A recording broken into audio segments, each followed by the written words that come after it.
Old pension scheme पर बड़ा update, दोबारा लागू होगी या नहीं, संसद में सरकार का आया जवाब। ओल्ड पेंशन स्कीम पर बड़ा अपडेट, दोबारा लागू होगी या नहीं, संसद में सरकार का आया जवाब। ओल्ड पेंशन स्कीम पर बड़ा अपडेट, दोबारा लागू होगी या नहीं, संसद में सरकार का आया जवाब।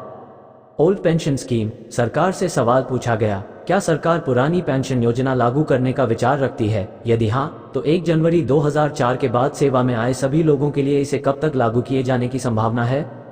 ओल्ड पेंशन स्कीम, पुरानी पेंशन योजना, ओल्ड पेंशन स्कीम को लेकर एक बार फिर सरकार की ओर से सदन में बयान आया है। सोमवार 22 जुलाई को बजट सत्र की शुरुआत हो गई। सत्र के पहले दिन सोलापुर से कांग्रेस लोकसभा सांसद प्रणिति सुशील कुमार शिंदे ने पुरानी पेंशन स्कीम को लेकर सवाल किया। साथ ही उन्होंने असंगठित क्षेत्र के कामगारों को 2013 के बाद से उपलब्ध कराई गई पेंशन का राज्यवार डाटा भी सदन में उपलब्ध कराने को कहा। लोकसभा में वित्त राज्य मंत्री पंकज चौधरी ने इन सवालों के लिखित जवाब दिए। ऑप्स पर क्या है सरकार का मत? लोकसभा सांसद प्रणिति शिंदे ने सवाल पूछा कि क्या सरकार पुरानी पेंशन योजना लागू करने का विचार रखती है? यदि हाँ, तो 1 जनवरी 2004 के बाद सेवा में आए सभी लोगों के लिए इसे कब तक लागू किए जाने की संभावना है? इसके जवाब में वित्त राज्य मंत्री पंकज चौधरी ने कहा, केंद्रीय सरकारी कर्मचारियों के संबंध में पुरानी पेंशन योजना की बहाली के लिए भारत सरकार के पास कोई प्रस्ताव विचाराधीन नहीं है। असंगठित क्षेत्र के लिए पेंशन पर सरकार, सांसद प्रणिति शिंदे ने पूछा, क्या सरकार के पास 2013 से असंगठित क्षेत्र के श्रमिकों को दी की गई पेंशन का राज्यवार कोई आंकड़ा है? इसके जवाब में वित्त राज्य मंत्री ने कहा, गरीबों, वंचितों और असंगठित क्षेत्र के श्रमिकों को सोशल सिक्योरिटी के लिए 2015 में अटल पेंशन योजना APY शुरू की गई है। बैंक या डाकघर में बचत खाता वाले 18-40 वर्ष की आयु के सभी भारतीय यह अकाउंट खुलवा सकते हैं। अक्टूबर 2022 से इनकम टैक्स पेयर्स के लिए ये स्कीम बंद कर दी गई, ताकि असंगठित क्षेत्र के श्रमिकों को गारंटीकृत पेंशन का ज्यादा से ज्यादा लाभ मिले। APY के तहत सब्सक्राइबर को चुनी गई पेंशन राशि और योजना में शामिल होने की उम्र के आधार पर मासिक, तिमाही, 6 महीने में एक बार अंशदान करना होता है।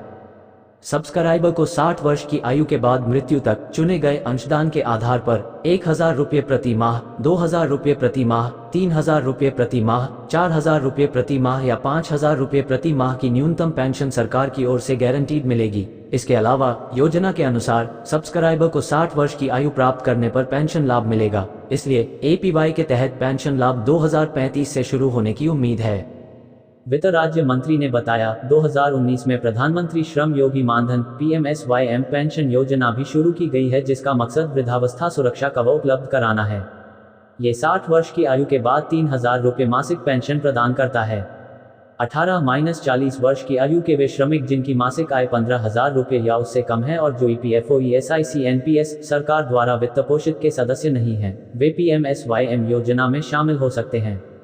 ये योजना 2019 में शुरू की गई थी, इसलिए पहला भुगतान 2039 में शुरू होगा।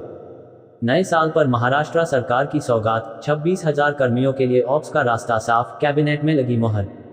नए साल पर महाराष्ट्र सरकार की सौगात, 26,000 कर्मियों के लिए ऑप्स का रास्ता साफ, कैबिनेट में लगी मोहर। ओल्ड पेंशन स्कीम को लेकर RBI का बड़ा बयान, जाने लागू करने से होगा कितना बुरा असर।